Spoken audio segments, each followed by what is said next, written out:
সবাইকে আমার চ্যানেলে স্বাগত। আজ আমরা দশম শ্রেণীর সাহিত্য সঞ্চয়নের একটা কবিতা নিয়ে আলোচনা করব। কবিতাটার নাম আফ্রিকা, রবীন্দ্রনাথ ঠাকুরের লেখা। এই কবিতাটা আমরা আজকে বিস্তারিতভাবে আলোচনা করব এবং তার প্রশ্নোত্তরগুলো দেখে নেব। আফ্রিকা কবিতা রবীন্দ্রনাথ ঠাকুরের লেখা। দেখো, এই ভিডিওটিতে দশম শ্রেণীর আফ্রিকা কবিতাটি বিস্তারিতভাবে আলোচনা করা হয়েছে এবং প্রশ্নোত্তর দেওয়া হয়েছে। ভিডিওটি দেখার সময় পাশে বই ও খাতা রাখবে। ছাত্রছাত্রীরা সম্পূর্ণ ভিডিওটি দেখবে এবং প্রশ্নোত্তর খাতায় লিখে নেবে। চলো শুরু করা যাক।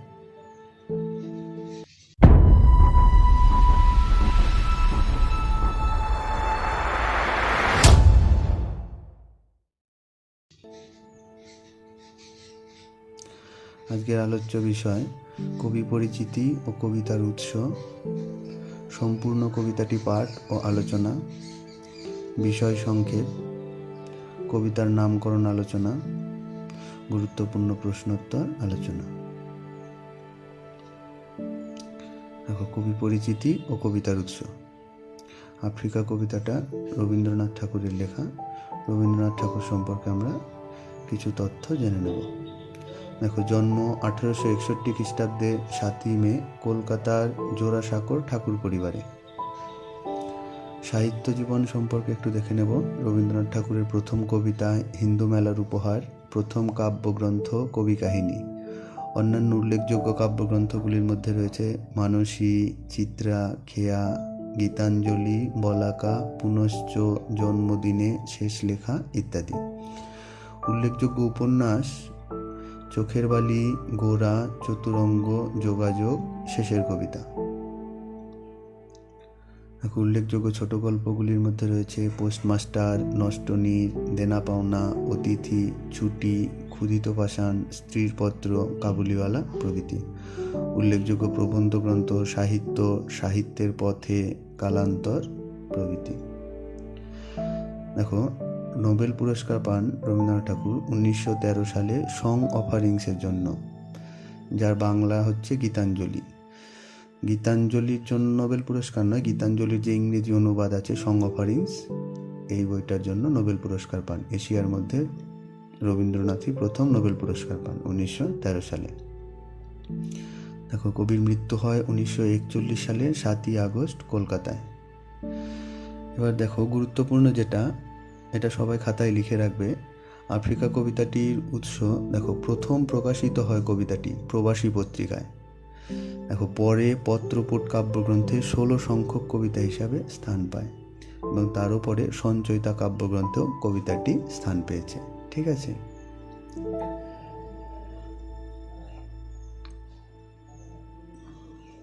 দেখো, মূল কবিতার পাঠ ও আলোচনা। সবাই বই সঙ্গে রাখবে বা ভিডিওটাও ভালো করে দেখতে পারো। এখানে বইয়ের ছবিগুলোই দেওয়া হয়েছে। দেখো, পাশে শব্দার্থের তালিকা দেওয়া হয়েছে যাতে বুঝতে সুবিধা হয়। দেখো, আফ্রিকা রবীন্দ্রনাথ ঠাকুর। উদ্ভ্রান্ত সেই আদিম যুগে স্রষ্টা যখন নিজের প্রতি অসন্তোষে নতুন সৃষ্টিকে বারবার করছিলেন বিধ্বস্ত, তার সেই অধৈর্যে ঘন ঘন মাথা নাড়ার দিনে রুদ্র সমুদ্রের বাহু প্রাচী ধরিত্রীর বুকের থেকে ছিনিয়ে নিয়ে গেল তোমাকে আফ্রিকা, বাঁধলে তোমাকে বনস্পতির নিবিড় পাহারায় কৃপণ আলোর অন্তপুরে। তাহলে কি বলতে চাইলেন? দেখো, উদ্ভ্রান্ত মানে উন্মত্ত বা ব্যাকুল, পাশে শব্দার্থ তালিকা দেওয়া আছে, দেখে নেবে। তাহলে সৃষ্টির সেই প্রথম দিকে স্রষ্টা যখন নিজের প্রতি অসন্তোষে মানে অতৃপ্তি বা অখুশি যে সৃষ্টি ঠিকঠাক হয়নি, এই ভেবে নতুন সৃষ্টিকে বারবার বিধ্বস্ত করছিলেন। বিধ্বস্ত মানে ভাঙছিলেন, সম্পূর্ণ ভাঙছিলেন, দিয়ে আবার গড়ছিলেন, আবার ভাঙছিলেন, আবার গড়ছিলেন। এইরকম যখন বারবার করছিলেন, তার সেই অধৈর্যে ঘন ঘন মাথা নাড়ার দিনে রুদ্র সমুদ্রের বাহু, রুদ্র মানে ভয়ঙ্কর, রুদ্র সমুদ্রের বাহু। তাহলে সমুদ্র কি হলো? প্রাচী মানে আমাদের প্রাচ্যের যে দেশ, প্রাচ্য ভূভাগ, যে পৃথিবীর পূর্বভাগ, এই প্রাচ্যের ভূভাগ থেকে আফ্রিকাকে আলাদা করে নিয়ে গেল। ছিনিয়ে নিয়ে গেল তোমাকে আফ্রিকা, বাঁধলে তোমাকে বনস্পতির নিবিড় পাহারায় কৃপণ আলোর অন্তপুরে। বনস্পতি, বড় বড় গাছ তার ছায়ায় আফ্রিকাকে পুরো ঘিরে দিল এবং কৃপণ আলোর অন্তপুরে। কৃপণ মানে কিপ্টে। কৃপণ বলা হয়েছে কেন? কারণ আফ্রিকা এত মানে ঘন নিবিড় জঙ্গলে ঘেরা যে সেইখানে দিনের বেলাতেও সূর্যের আলো খুব কম পৌঁছায়, সেই জন্য আলোকে কৃপণ বলা হয়েছে। ঠিক আছে, অন্তপুর মানে অন্দরমহল। তাহলে আফ্রিকার অন্দরমহলেও আলো কৃপণ, খুব কম পৌঁছায়, সেই জন্য আফ্রিকাকে এই বনস্পতি নিবিড় পাহারায় বেঁধে ফেলল, আমাদের প্রাচ্য থেকে আলাদা করে নিয়ে গিয়ে। ঠিক আছে, এরপর দেখো, সেখানে নিভৃত অবকাশে তুমি সংগ্রহ করেছিলে দুর্গমের রহস্য, চিনেছিলে জল স্থল আকাশের দুর্বোধ সংকেত, প্রকৃতির দৃষ্টি অতীত জাদু মন্ত্র জাগাচ্ছিল তোমার চেতনাতীত মনে। বিদ্রুপ করছিলে ভীষণকে বিরূপের ছদ্মবেশে, সংখ্যাকে চাচ্ছিলে হার মানাতে, আপনাকে উগ্র করে বিভীষিকার প্রচণ্ড মহিমায় তাণ্ডবের দুন্দুবিনী নাদে। তাহলে কি দেখো, সেখানে নিভৃত অবকাশে তুমি, সেখানে মানে আফ্রিকাকে আলাদা করে যেখানে নিয়ে যাওয়া হলো সেইখানে নিভৃত মানে হচ্ছে নির্জন, অবকাশ অবসর বা বিরাম, সেইখানে নিভৃত অবকাশে তুমি মানে হচ্ছে আফ্রিকা। তাহলে কি করেছিল সেখানে? দুর্গমের রহস্য সংগ্রহ করেছিল। দুর্গম মানে যেখানে যাওয়া যায় না। ঠিক আছে, চিনছিলে জলস্থল আকাশের দুর্বোধ সংকেত। জলস্থল আকাশ প্রকৃতির যে রহস্যময় সংকেত আছে সেইটাকে আফ্রিকা ধীরে ধীরে চিনে উঠছিল। প্রকৃতির দৃষ্টি অতীত জাদু মন্ত্র জাগাচ্ছিল তোমার চেতনাতীত মনে। চেতনা অতীত মানে অনুভূতির বাইরে, দৃষ্টি অতীত মানে দেখার বাইরে। তাহলে এই যে প্রকৃতির রহস্য, এই রহস্য আফ্রিকার ধীরে ধীরে সেই রহস্যটাকে বোঝার চেষ্টা করছিল, তার চেতনাতীত মনের সেটা ধরা দিতে চাইছিল। ঠিক আছে, বিদ্রুপ করছিলে ভীষণকে বিরূপের ছদ্মবেশে, শঙ্কাকে চাচ্ছিলে হার মানাতে, আপনাকে উগ্র করে বিভীষিকার প্রচণ্ড মহিমায় তাণ্ডবের দুন্দুবিনী নাদে। তাহলে বিদ্রুপ মানে ঠাট্টা বা পরিহাস। কে বিদ্রুপ করেছিল? আফ্রিকা। কাকে বিদ্রুপ করেছিল? ভীষণকে। বিরূপের ছদ্মবেশে। কিভাবে করেছিল? বিরূপে, প্রতিকূলতার ছদ্মবেশ দিয়ে আফ্রিকা ভীষণকে পরিহাস করেছিল। শঙ্কাকে চাচ্ছিলে হার মানাতে, শঙ্কা মানে ভয়, তাহলে শঙ্কাকে হার মানাতে চাইছিল কিভাবে? আপনাকে উগ্র করে বিভীষিকার প্রচণ্ড মহিমায়। বিভীষিকা মানে হচ্ছে ভীষণ ভয়, ঠিক আছে, বা আতঙ্ক। তাহলে সেই আতঙ্কের মহিমা তাণ্ডব হচ্ছে উদ্দাম নৃত্য, দুন্দুবিনী না, দুন্দুবি হচ্ছে দামামা। দামামা হচ্ছে যেটা যুদ্ধের সময় যে বাদ্যযন্ত্র বাজানো হয় যেটা, সেটা দামামা। তাহলে সেই দামামার জাতীয় বাদ্যের শব্দে উদ্দাম নৃত্যের মধ্যে দিয়ে আফ্রিকা মানে শঙ্কাকে হার মানাতে চাইছিল। ঠিক আছে, দেখো এরপরে, হায় ছায়াবৃতা কালো ঘোমটার নিচে অপরিচিত ছিল তোমার মানব রূপ, উপেক্ষার আবিল দৃষ্টিতে এলো ওরা লোহার হাত করি নিয়ে, নখ যাদের তীক্ষ্ণ তোমার নেকড়ের চেয়ে, এলো মানুষ ধরার দল, গর্বে যারা অন্ধ তোমার সূর্যহারা অরণ্যের চেয়ে, সভ্যের বর্বর লোভ নগ্ন করল আপন নির্লজ্জ অমানুষতা, তোমার ভাষাহীন ক্রন্দনে বাষ্পাকুল অরণ্য পথে পঙ্কিল হলো ধুলি তোমার রক্তে অশ্রুতে মিশে, দস্যু পায়ের কাটামারা জুতোর তলায় বিভৎস কাদার পিণ্ড চিরচিহ্ন দিয়ে গেল তোমার অপমানিত ইতিহাসে। তাহলে কবি এখানে কি বলতে চাইলেন দেখো, বলছে হায় ছায়াবৃতা। ছায়াবৃতা মানে ছায়া দিয়ে ঢাকা বা ছায়া দিয়ে ঘেরা। তাহলে হায় ছায়াবৃতা মানে আফ্রিকাকে বলতে চাইছে, কালো ঘোমটার নিচে অপরিচিত ছিল তোমার মানব রূপ। তাহলে আফ্রিকা শুধু উগ্ররূপই দেখায়নি, তার একটা মানব রূপও আছে। ঠিক আছে, সেটা অপরিচিত ছিল এতদিন।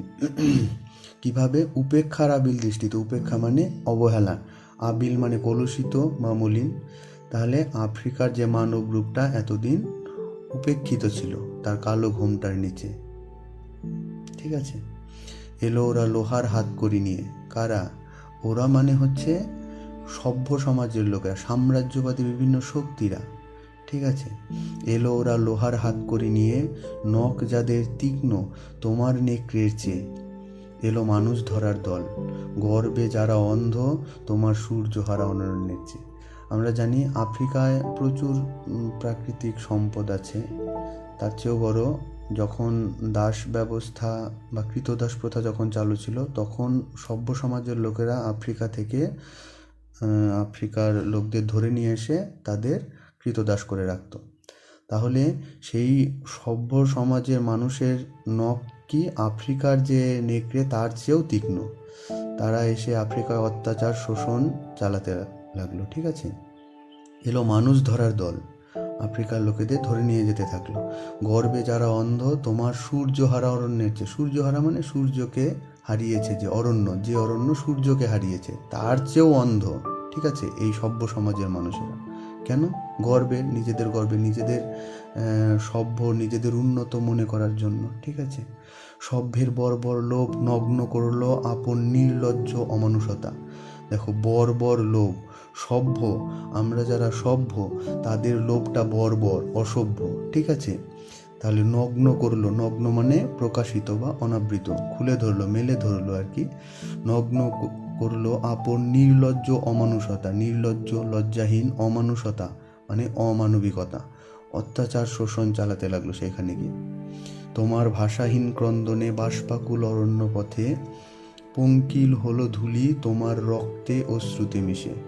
তাহলে কি, তোমার ভাষাহীন ক্রন্দনে, ভাষাহীন, ভাষা দিয়ে প্রকাশ করতে পারেনি আফ্রিকা তার যন্ত্রণা, তার ক্রন্দন, কান্না। তাহলে কি করলো, সেটা কিভাবে প্রকাশিত হলো? বাষ্পাকুল অরণ্য পথে পঙ্কিল হলো ধূলি তোমার রক্তে অশ্রুতে মিশে। রক্ত আর চোখের জলে আফ্রিকার অরণ্যের ধূলি কি হলো? পঙ্কিল হয়ে গেল, কর্দমাক্ত হলো। ঠিক আছে, দস্যু পায়ের কাটা মারা জুতোর তলায় বিভৎস কাদার পিণ্ড চিরচিহ্ন দিয়ে গেল তোমার অপমানিত ইতিহাসে। তাহলে সেই সময়টা আফ্রিকার ইতিহাসে এক অপমানজনক, অপমানকর, যে সময় দাস ব্যবস্থা চালু ছিল, যে সময় সভ্য মানুষের লোভ লালসা আফ্রিকাকে গ্রাস করেছিল। ঠিক আছে, দেখো, পঙ্কিল মানে কর্দমাক্ত, বিভৎস কাদার পিণ্ড, পিণ্ড মানে হচ্ছে দলা, বিভৎস মানে হচ্ছে ভয়ঙ্কর, চিরচিহ্ন দিয়ে গেল তোমার অপমানিত ইতিহাসে। তাহলে সেই সময়টা আফ্রিকার ইতিহাসের এক অপমানিত অধ্যায়। ঠিক আছে, এরপরে দেখো, সমুদ্র পাড়ে সেই মুহূর্তেই তাদের পাড়ায় পাড়ায় মন্দিরে বাজছিল পূজার ঘণ্টা। সকালে সন্ধ্যায় দয়াময় দেবতার নামে শিশুরা খেলছিল মায়ের কোলে, কবির সঙ্গীতে বেজে উঠেছিল সুন্দরের আরাধনা। তাহলে সেই সময় তাদের পাড়ায় পাড়ায় কি হচ্ছিল? মন্দিরে পূজার ঘণ্টা বাজছিল সকাল সন্ধ্যায় দেবতার নামে, আর শিশুরা কি করছিল? মায়ের কোলে খেলা করছিল। আর কি, কবির সঙ্গীতে বেজে উঠছিল কি? সুন্দরের আরাধনা। কবি সুন্দরের আরাধনা করে। তাহলে একদিকে যখন এই অত্যাচার শোষণের চিত্র আমরা দেখতে পাচ্ছি, অন্যদিকে তেমনি আমরা দেখতে পাচ্ছি দেবতার কাছে আরাধনা। ঠিক আছে, শিশুদের নিষ্পাপ খেলাধুলা এবং কবির সুন্দরের আরাধনা, এই সমস্ত কিছু চলছিল এর পাশাপাশি। আরাধনা মানে উপাসনা, এটা দেখে রাখবে।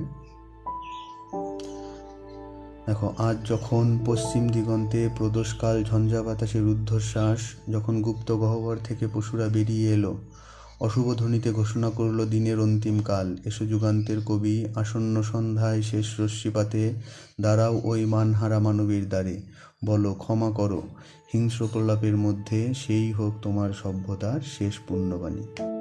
তাহলে কি বলতে চাইলেন কবি এখানে? দেখো, আজ যখন পশ্চিম দিগন্তে প্রদোষকাল ঝঞ্ঝা বাতাসের ঊর্ধ্বশ্বাস, প্রদোষকাল দিগন্ত, দিকের সীমা, প্রদোষকাল মানে হচ্ছে সন্ধ্যাবেলা, ঝঞ্ঝা বাতাসে, ঝঞ্ঝা প্রবল ঝড় বৃষ্টিতে, প্রবল ঝড় বৃষ্টি।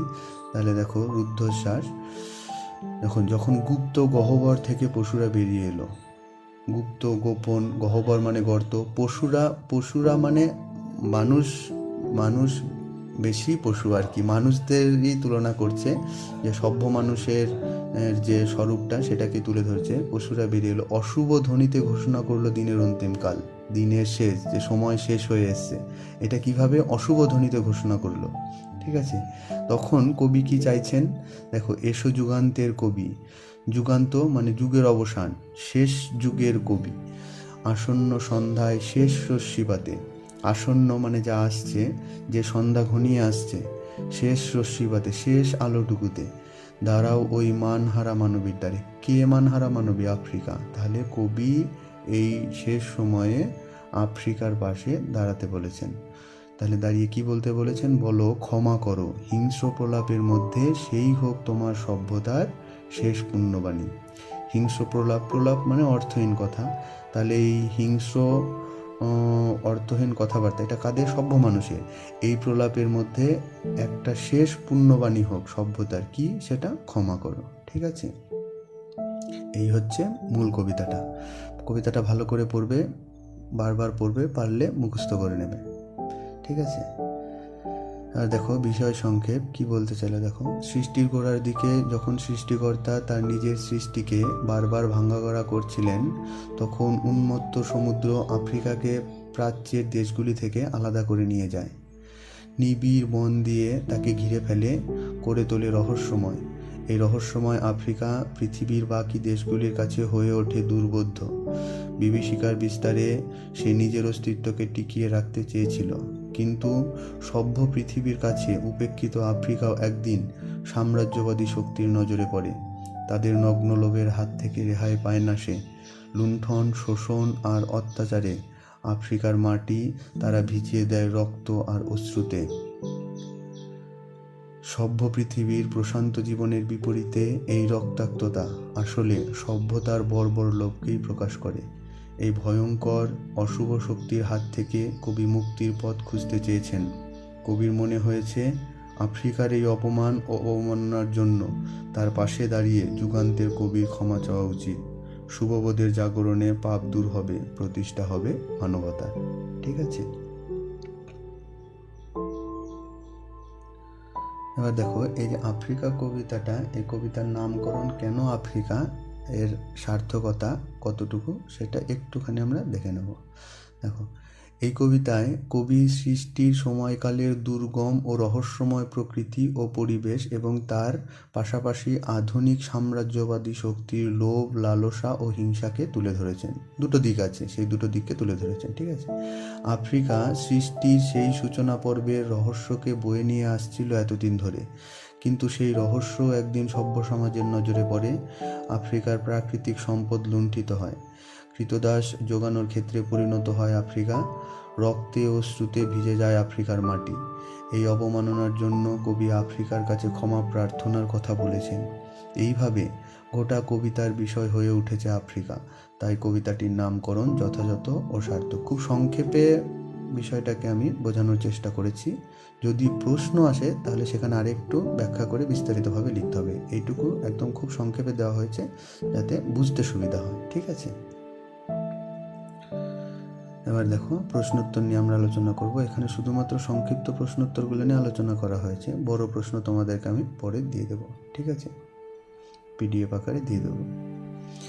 দেখো আফ্রিকা কবিতাটি প্রথম কোন পত্রিকায় প্রকাশিত হয়? প্রবাসী পত্রিকায় 1343 বঙ্গাব্দে। আফ্রিকা কবিতাটি কোন কাব্যগ্রন্থের অন্তর্ভুক্ত হয়? পত্রপুট। পত্রপুট কাব্যের কোন সংস্করণে আফ্রিকা কবিতাটি সংযোজিত হয়? দ্বিতীয় সংস্করণে। আফ্রিকা কবিতাটি পত্রপুট কাব্যগ্রন্থের কত সংখ্যক কবিতা? 16 সংখ্যক। রবীন্দ্রনাথ ঠাকুর কার অনুরোধে আফ্রিকা কবিতাটি লেখেন? অমিয় চক্রবর্তীর অনুরোধে। উদ্ভ্রান্ত সেই আদিম যুগে, আদিম যুগ বলতে কোন সময়কে বোঝানো হয়েছে? আদিম যুগ বলতে বিশ্ব সৃষ্টির সূচনা পর্বের সময়কে বোঝানো হয়েছে। ঠিক আছে, দেখো ছিনিয়ে নিয়ে গেল তোমাকে আফ্রিকা। কে আফ্রিকাকে কোথা থেকে ছিনিয়ে নিয়ে গিয়েছিল? রুদ্র সমুদ্রের বাহু প্রাচী ধরিত্রীর বুক থেকে আফ্রিকাকে ছিনিয়ে নিয়ে গিয়েছিল। কৃপণ আলোর অন্তপুরে, আলোকে কৃপণ বলা হয়েছে কেন? দেখো আফ্রিকা চিরহরিৎ বৃক্ষের নিবিড় অরণ্যভূমি দিয়ে পরিপূর্ণ, সূর্যের আলো সেখানে ঠিকমতো প্রবেশ করতে পারে না, তাই আলোকে কৃপণ বলা হয়েছে। চিনেছিলে জলস্থল আকাশের দুর্বোধ সংকেত। কে চিনেছিল? আফ্রিকা। আচ্ছা, জলস্থল আকাশের সংকেতকে দুর্বোধ বলা হয়েছে কেন? প্রকৃতির অসীম রহস্য ও বিচিত্র খেয়াল অনুধাবন করার শক্তি মানুষের নেই, তাই তাকে দুর্বোধ বলা হয়েছে। দুর্বোধ মানে হচ্ছে যা বোঝা যায় না। ঠিক আছে, যা বোধ্য নয়। আচ্ছা, অপরিচিত ছিল তোমার মানবরূপ। কার মানবরূপ কাদের কাছে অপরিচিত ছিল? আফ্রিকার মানবরূপ সাম্রাজ্যবাদী শক্তিদের কাছে অপরিচিত ছিল। নগ্ন করলো আপন নির্লজ্জ অমানুষতা। কিভাবে নির্লজ্জ অমানুষতা প্রকাশ পেল?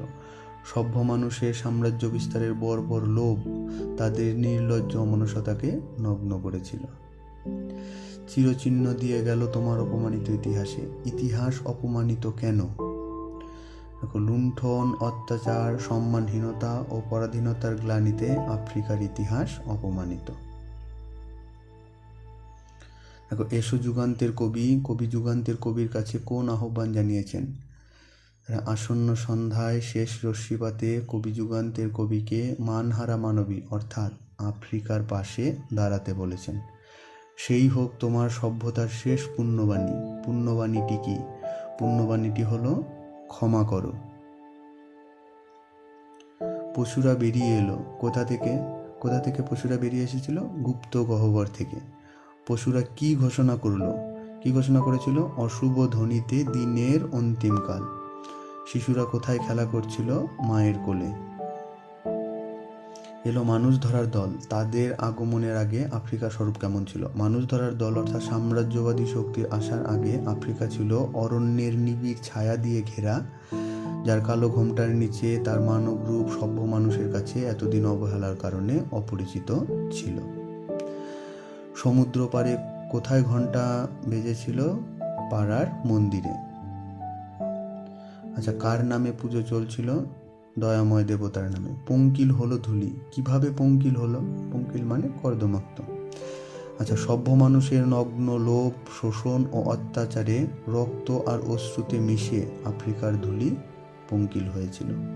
বিদ্রুপ করেছিলে ভীষণকে। কে ভীষণকে কিভাবে বিদ্রুপ করেছে? আফ্রিকা তার প্রতিকূলতার ছদ্মবেশে ভীষণকে বিদ্রুপ করেছিল। প্রকৃতির দৃষ্টি অতীত জাদু মন্ত্র জাগাচ্ছিল। প্রকৃতির দৃষ্টি অতীত জাদু বলতে কি বোঝানো হয়েছে? আচ্ছা দেখো, রহস্যময় প্রকৃতির বৈচিত্র্যপূর্ণ নানা দিক যা মানুষের ধরাছোঁয়ার বাইরে, তাকে প্রকৃতির দৃষ্টি অতীত জাদু বলা হয়েছে। আফ্রিকা মহাদেশ কোন কোন সাগর দ্বারা পরিবেষ্টিত? আটলান্টিক ও ভারত মহাসাগর দ্বারা। সভ্যের বর্বর লোভ কি করেছিল? সভ্যের বর্বর লোভ কি করেছিল? সভ্যের বর্বর লোভ তার নির্লজ্জ অমানুষতাকে প্রকাশ করেছিল। দস্যু পায়ের জুতো কেমন? কাটা মারা। আফ্রিকা নিভৃত অবকাশে কি সংগ্রহ করেছিল? দুর্গমের রহস্য। যুগান্তের কবি কখন আসবেন? আসন্ন সন্ধ্যায় শেষ রশ্মিপাতে। আজ কোথায় ঝড় ঘনিয়ে উঠেছে? পশ্চিম দিগন্তে।